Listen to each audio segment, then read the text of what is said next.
Hello everyone. Good afternoon everybody. This is Hamidur Rahman, Assistant Teacher, Trishal Nozul Girls High School.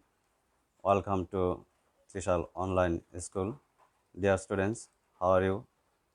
Hope you are keeping well by the grace of Allah. I am also well.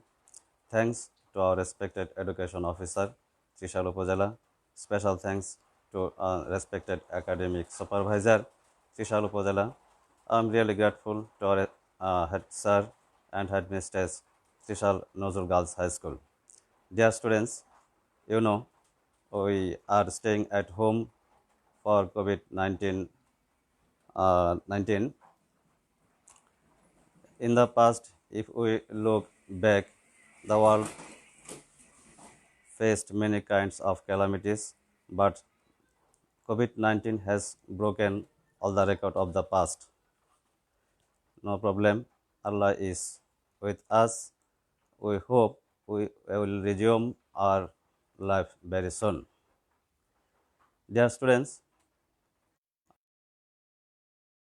topic is voice, English second paper from changing sentence. Today's topic is voice. Let's look back on the whiteboard. What is voice? Dear students,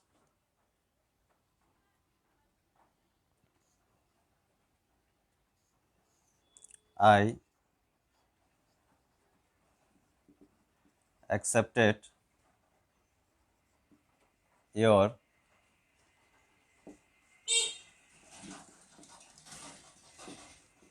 invitation. Can you see the example on the whiteboard? Okay, fine. Thank you very much.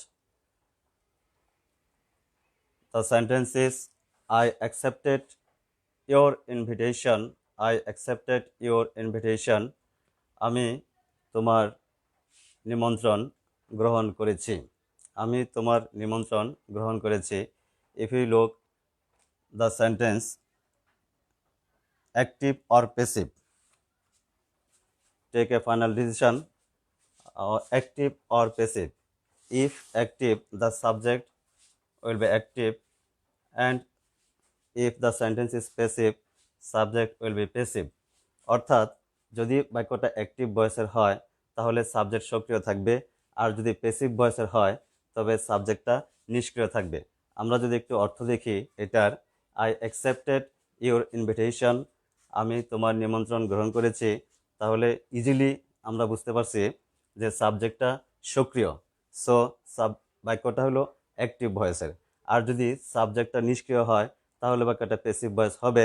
আমরা একটা দেখি passive ভয়েসটা কি।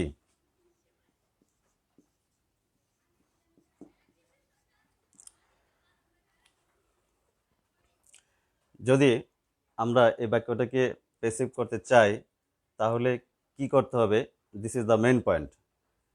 প্রথমেই তোমাকে যে কাজটি করতে হবে সেটা হলো যে বাক্যের মধ্যে ভার্বটা কি সেটা তোমাকে ফাইন্ড আউট করতে হবে। প্রথমেই ভার্ব, বাক্যটা অনেক ছোটও থাকতে পারে, বড়ও থাকতে পারে।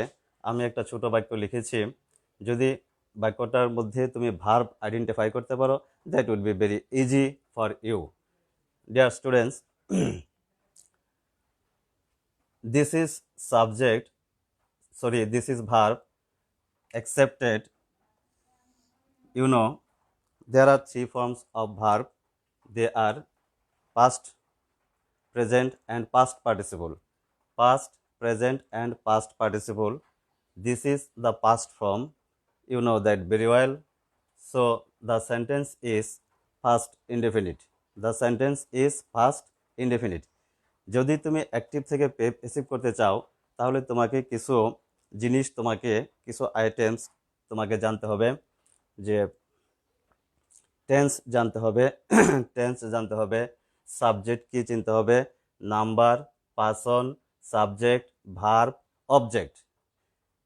এই বিষয়গুলা একটা স্টুডেন্ট যদি বুঝতে পারে তাহলে তার জন্য প্যাসিভ করাটা খুব সহজ হবে। আমরা এই বাক্যটাকে যদি প্যাসিভ করি, কেন আমরা বাক্যটাকে আসলে রূপান্তর করতেছি? এটা বাক্য রূপান্তরের মেইন যে উদ্দেশ্যটা হইল যে কথা বলার যোগ্যতা বা কোনো মনের ভাব প্রকাশের বাক্য পরিবর্তনের মাধ্যমে কথা কথা বলার যোগ্যতা এখানে বৃদ্ধি পায়, মনের ভাব প্রকাশের যোগ্যতা বৃদ্ধি পায়, বাক্যের মধ্যে একটা সৌন্দর্য আসে এবং বাক্যের বৈচিত্র্যতা বৃদ্ধি পায়। এই কারণেই বাক্যগুলোকে আমরা পরিবর্তন করি। আর পেসিভ, এটাকে যদি আমি পেসিভ করতে চাই, এটা তোমাকে প্রথমেই বাক্যের মধ্যে একটা ভার্ব আছে অবশ্যই। তিনটা অ্যাক্টিভ থেকে যদি পেসিভ করতে চাও, তিনটা জিনিস তোমাকে অবশ্যই বের করতে হবে: সাবজেক্ট, ভার্ব এবং object. This is the main three elements, subject, verb, object. Subject অর্থটা হলো কর্তা। সাবজেক্ট মানে যে কাজ করে বাক্যে, সেই সাবজেক্টটা অনেক সময় কম্পাউন্ড ওয়ার্ডের হয়, একটু বড় আকারে থাকে। সাবজেক্টের পরে আমরা জানি ভার্ব থাকে। নর্মাল স্ট্রাকচারে যেটা আমরা জানি, সাবজেক্টের পরে কি থাকে? ভার্ব। আর ভার্বের পরে থাকে অবজেক্ট। তাহলে this is subject, this is verb and this is object. There is no extension. Extension হলো অবজেক্টের পরে যদি অতিরিক্ত বা বাড়তি কোনো কিছু থাকে, সেটাকে আমরা এক্সটেনশন বলি। এক্সটেনশনটা বিভিন্ন প্রকারের হতে পারে। সেটা কি, কাকে, কোথায়, এই তিন ধরনের এক্সটেনশন থাকতে পারে: কোথায়, কি এবং কাকে। There is no extension, so it is very simple: subject, verb, object. This is subject, this is verb and this is object. Object, আমি একটু ডেফিনেশনটা বলতেছি। অ্যাক্টিভ থেকে প্যাসিভ করতে হলে তোমাকে অ্যাক্টিভ ভয়েসের সাবজেক্টকে অবজেক্ট করে টেন্স, নাম্বার, পার্সন অনুযায়ী হেল্পিং ভার্ব, তারপর মূল ভার্বের পিপির পরে on kind of preposition must be needed. এখানে বসতে পারে প্রিপোজিশন হিসেবে বাই, এট, টু, উইথ। এই প্রিপোজিশনগুলা প্যাসিভ ভয়েসে সাধারণত বসে। তবে বাই এর ব্যবহার সর্বাধিক। বাকি যে প্রিপোজিশনগুলো আছে এগুলোর ব্যবহার ওয়ার্ড অনুযায়ী ফিক্সড করা। যাই হোক, আমরা যখন অ্যাক্টিভ থেকে প্যাসিভ করব, স্ট্রাকচারটা হলো এরকম: অ্যাক্টিভের অবজেক্টকে প্যাসিভের সাবজেক্ট করে টেন্স, নাম্বার, পার্সন অনুযায়ী সাহায্যকারী ভার্ব, মূল ভার্বের প্রিপোজিশন হিসেবে বাই, এট, টু, উইথ এবং অ্যাক্টিভ ভয়েসের অবজেক্টকে প্যাসিভ ভয়েসের সাবজেক্ট করতে হবে। অ্যাক্টিভ ভয়েসের সাবজেক্টকে প্যাসিভ ভয়েসের অবজেক্ট করতে হবে। আমরা যদি একটু ইজিলি দেখি, হোয়াট ক্যান উই সি? আমরা সরাসরি অবজেক্টটাকে সাবজেক্ট বানাই। Your invitation, this is noun, এটা কোনো পরিবর্তন হবে না। Your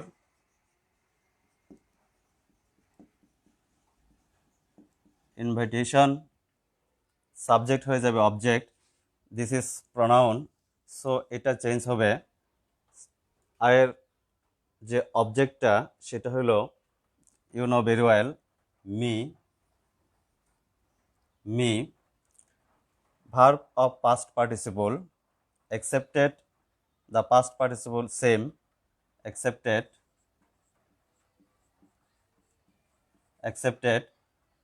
preposition by. There will be and helping verb. What helping verb will be here? This is the main point. If the sentence is past indefinite, helping verb will be was, were. Helping verb will be was, are very simple. If the sentence, I repeat, if the sentence is past indefinite, helping verb will be was or were.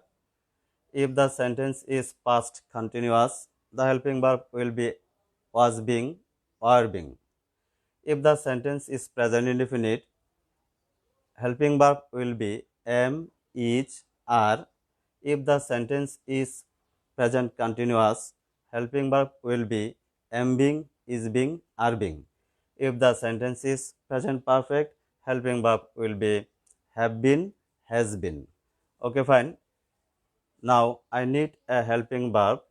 This is the past indefinite, so helping verb will be watch or were. Watch or were. This is singular verb and this is plural. Was singular and were plural. You know that very well. If the subject is singular, the helping verb will be was. If the subject is plural, the helping verb will be were. So, your invitation, uncountable noun, you know that all uncountable noun is third person singular. So, undoubtedly the subject is third person singular. So, there will be was. This is the correct answer. What is the passive?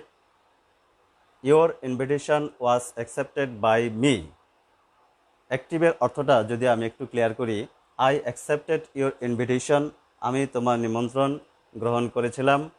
Your invitation was accepted by me, আমার দ্বারা তোমার নিমন্ত্রণ গৃহীত হয়েছিল। আমার দ্বারা, by me, একই অর্থ একটু ঘুরিয়ে বলা হয়েছে ডাইরেক্টলি আর ইনডাইরেক্টলি। অর্থাৎ আগেই বলেছি যে বাক্যের রূপান্তর হলে মনের ভাব প্রকাশের যোগ্যতা বৃদ্ধি পায়, বাক্যের সৌন্দর্যতা আসে এবং বাক্যের একটা বাক্যকে আরেকটা বাক্যে রূপান্তরিত করার যে একটা বিশেষ কৌশল, সেটা একই অর্থ থাকবে। আমরা যা দেখলাম যে অ্যাক্টিভ এবং প্যাসিভের দুইটার অর্থই সেম। ডিয়ার স্টুডেন্টস, একটা বিষয় তোমাকে মনে রাখতে হবে, এটা চেঞ্জিং সেন্টেন্সের একটা অংশ। যেহেতু চেঞ্জিং সেন্টেন্সটা মানে হলো যে বাক্যের অর্থ পরিবর্তন না করে যে স্ট্রাকচারগত বা গঠনগত যে পরিবর্তনটা করা হয়, সেটাই হলো চেঞ্জিং সেন্টেন্স আর transformation of sentence. This is affirmative sentence, এর একটা প্যাসিভ আমরা দেখলাম। এখন যদি বাক্যটা নেগেটিভ থাকে তাহলে আমরা কি করব? No problem, very simple. শুধু আমরা এই হেল্পিং ভার্বটার সাথে একটা নট যদি ব্যবহার করে দিই তাহলে বাক্যটা নেগেটিভ হয়ে যাবে। আমরা বাক্যটাকে একটু দেখব।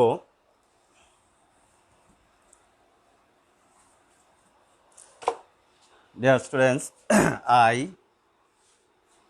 did not accept your invitation.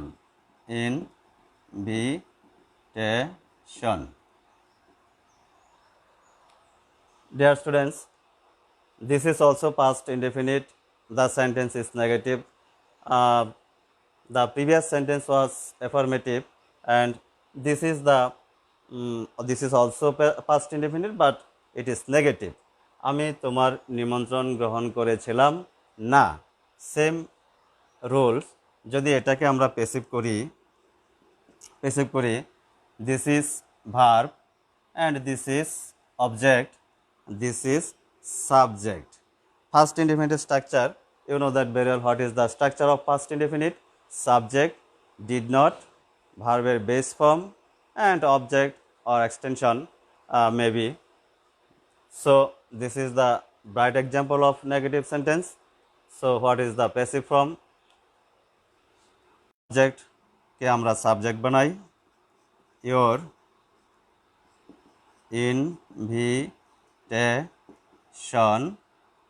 আর অবজেক্ট মি, মূল ভার্বের পিপি, সেম কন্ডিশন। যেহেতু প্যাসিভ, এখানে কিন্তু ভার্বের past participle must be needed. যে প্যাসিভে সব সময় তোমাকে ভার্বের পিপি আনতেই হবে, ভার্বের পিপি। অ্যাকসেপ্টেড এর পিপি পাস্ট পার্টিসিপল অ্যাকসেপ্টেডে there will be a preposition. যেহেতু বাক্যটা নেগেটিভ, ফার্স্ট ইনডিফিনিট টেন্সের আমার এখানে একটা হেল্পিং ভার্বের দরকার। হেল্পিং ভার্বটা কী হবে? It is earlier said that if the sentence is past indefinite, helping verb will be watch or were. So this is third person singular, watch. যেহেতু বাক্যটা নেগেটিভ, তাহলে আমরা ইজিলি একটা নট এই জায়গায় ব্যবহার করব। So your invitation was not accepted by me.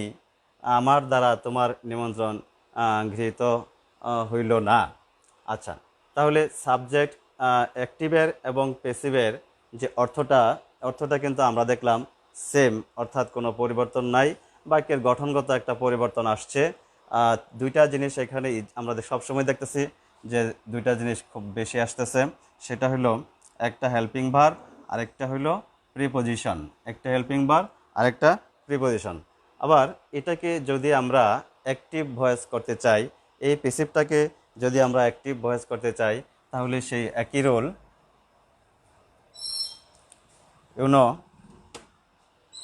This is a bright example of passive voice. এটাকে যদি আমি অ্যাক্টিভ করতে চাই, তাহলে রুলটা একই, যে আমরা অবজেক্টকে সাবজেক্ট করব আর সাবজেক্টকে অবজেক্ট করব, এবং দুইটা জিনিস যে বাই আছে আমার অ্যাক্টিভে, সেই বাইটা দরকার নাই, বাইটা আমরা উঠিয়ে দিব, এবং এখানে যে হেল্পিং ভার্বটা আছে সেটা উঠিয়ে দেব। তাহলে ওয়াজ, যেহেতু বলছিলাম যে if the sentence is past indefinite, helping verb will be watch or were. তাহলে আমরা ইজিলি এই বাক্যটাকে একটা টেন্সে রূপ দিতে পারি, দ্যাট ইজ অবজেক্টকে সাবজেক্ট বানাই আই। যেহেতু বাক্যটা নেগেটিভ, পাস্ট ইনডেফিনিটের যে স্ট্রাকচারগুলো আছে, past indefinite affirmative structure, past indefinite negative structure, past ইনডেফিনিটের ইন্টারোগেটিভ স্ট্রাকচার, তাহলে আমার এখন দরকার পাস্ট ইনডেফিনিটের নেগেটিভ স্ট্রাকচারটা। তাহলে আসতেছে সাবজেক্টের পরে did not, I did not accept, subject helping verb main verb accept, I did not accept, subject হয়ে যাবে object your invitation. This is present form, after did the verb always present form. যদি did থাকে, did not থাকে, তাহলে did নটের পরে যে ভার্বটা আসতেছে সেই ভার্বটা সর্বদাই প্রেজেন্ট ফর্মে হবে। That is the rule. আমরা পাস্ট ইনডেফিনিটের অ্যাফার্মেটিভের ভয়েস দেখলাম, পাস্ট ইনডেফিনিটের নেগেটিভের ভয়েস দেখলাম, এখন দেখব পাস্ট ইনডেফিনিটের ইন্টারোগেটিভ সেন্টেন্সের ভয়েসটা কীভাবে করতে হয় আমরা একটু দেখব। Dear students, hope you know that very well. What is the structure of past indefinite? Past indefinite structure: did plus subject, did plus subject plus verb base form plus object. Did I accept, did I accept your did I accept your invitation? আমি কি তোমার নিমন্ত্রণপত্র গ্রহণ করেছিলাম?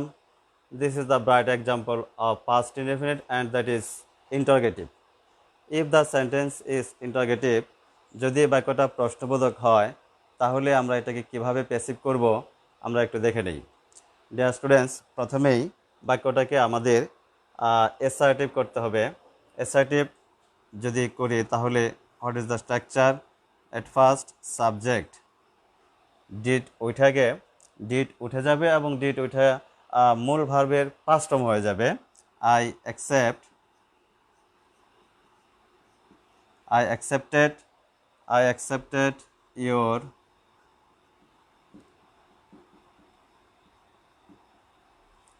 I accepted your invitation.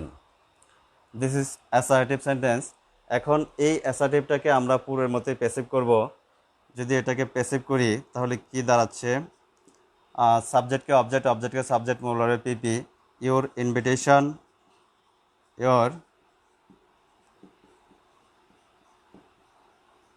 Invitation, subject object PP by was, helping verb was. This is the passive form. আমাদের মূল সেন্টেন্সটা ছিল interrogative, তাহলে এই বাক্যটাকে যদি আমরা এখন ইন্টারোগেটিভ করতে চাই, তাহলে very simple, you know that very well.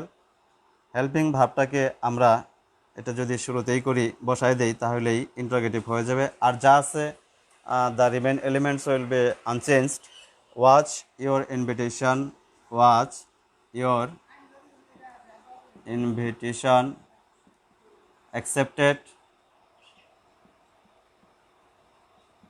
accepted by me by me তাহলে আমরা শুধু তোমাদেরকে বোঝানোর জন্যই ডিয়ার স্টুডেন্টস আমরা এই সেন্টেন্সটার এই সেন্টেন্সটা এবং এই সেন্টেন্সটা দুইটা সেন্টেন্স তোমাদের বোঝানোর সুবিধার্থে করেছি। প্রথমত যে বাক্যটা ছিল did I accept your invitation, আমরা এটা থেকে সরাসরি যে ইন্টারোগেটিভটা আনসারটা পাইলাম সেটা হলো was your invitation accepted by me. আমরা প্রথমত ইন্টারোগেটিভ সেন্টেন্সটাকে কী করেছি, অ্যাসার্টিভ করেছি। অ্যাসার্টিভ করে আগের মতোই সেই বাক্যটাকে আমরা প্যাসিভ করেছি। প্যাসিভ করার পর যে হেল্পিং ভার্বটা আমরা এখানে দিয়েছিলাম সেই হেল্পিং ভার্বটাকে যদি আমরা বাক্যের শুরুতেই নিয়ে আসি তাহলে ইন্টারোগেটিভ হয়ে যাবে, খুব সহজে ইন্টারোগেটিভ হয়ে যাবে। তাহলে আমরা ইন্টারোগেটিভ সেন্টেন্সটাকে কীভাবে ইন্টারোগেটিভ সেন্টেন্সে প্যাসিভ করব তার একটা দারুণ উদাহরণ আমরা দেখলাম। যে কোনো ইন্টারোগেটিভ সেন্টেন্সের প্যাসিভ করতে হলে আমরা এই দুইটা বাক্যের কোনো দরকার নাই। এই দুইটা বাক্য আমরা শুধু তোমাদের বোঝানোর স্বার্থে এই দুইটা বাক্য লিখেছি। এই দুইটা বাক্য আমি মুছে দিলাম। তাহলে যে কারেক্ট আনসারটা হইল সেটা did I accept your invitation এর passive was your invitation accepted by me. Thank you. আমরা এখন যে বাক্যটা এইমাত্র দেখলাম সেখানে তিনটা এলিমেন্ট ছিল, তিনটা প্রধান উপাদান ছিল বাক্যের। You know that very well there are three main elements of a sentence. Those are subject, verb, object. এখন যদি অবজেক্টের পরে আরও কিছু এক্সটেনশন থাকে তাহলে সেই বাক্যটাকে কীভাবে প্যাসিভ করব তার একটা উদাহরণ আমি তোমাদের লিখেছি।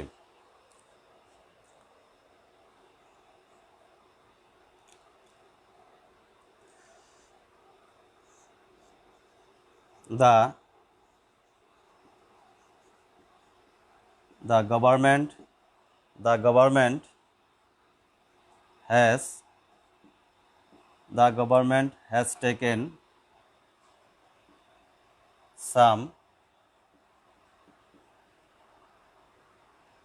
government has taken some positive steps. The government has taken some positive steps to control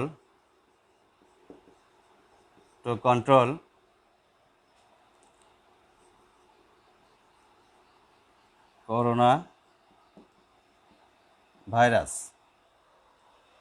Dear students, this is a big sentence. অনেক সময় আমরা দেখি একটা বড় সেন্টেন্স যদি আসে পরীক্ষায় বা তোমাদেরকে দেওয়া হয় তাহলে most of the students fear such kinds of sentence. এই ধরনের সেন্টেন্স দেখে ভয় পাও, কিন্তু এটা আমি বলবো মোটেই ভয় পাওয়ার কোনো কারণ নেই। বিকজ আমরা পূর্বের যে রুলটা পড়েছি কিভাবে আমরা প্যাসিভ করে প্রথমেই এই সেন্টেন্সটার মধ্যে অবশ্যই তোমাকে খুঁজে বের করতে হবে what is the main verb. তাহলে আমরা যদি দেখি what is the main verb taken, this is the main verb, this is the main verb, this is auxiliary verb, this is auxiliary verb and this is subject. ভার্বের আগে থাকে subject auxiliary verb principal verb and this is object, and this is extension. Okay, fine, no problem. আমরা এই বাক্যটাকে easily করতে পারবো। আশা করি এই ধরনের বাক্য তোমরা বাসায় প্র্যাকটিস করলে আশা করি কোনো সমস্যা থাকবে না। প্রচুর চর্চা করবে বাসায় বসে। আমরা এই বাক্যটাকে যদি করি তাহলে আগের মতোই অবজেক্টকে সাবজেক্ট করি। এখানে একটা কথা বলা দরকার, সবসময় টেন্স ফিক্সড করবে। This is present perfect tense because subject have বা has verb APP. This is the bright structure of present perfect. তাহলে যদি আমরা এটাকে প্যাসিভ করি তাহলে অবজেক্টকে সাবজেক্ট বানাই some positive steps some positive steps, subject plural, so আসবে হ্যাভ বিন মূল ভার্বে PP taken, some positive steps have been taken. এখন যদি আমরা এটা দুইভাবে করা যায়, by the government, by the GOVER government, এবং এক্সটেনশন যা আছে আমরা সেটা শেষে লিখে দিব টু কন্ট্রোল করোনা ভাইরাস।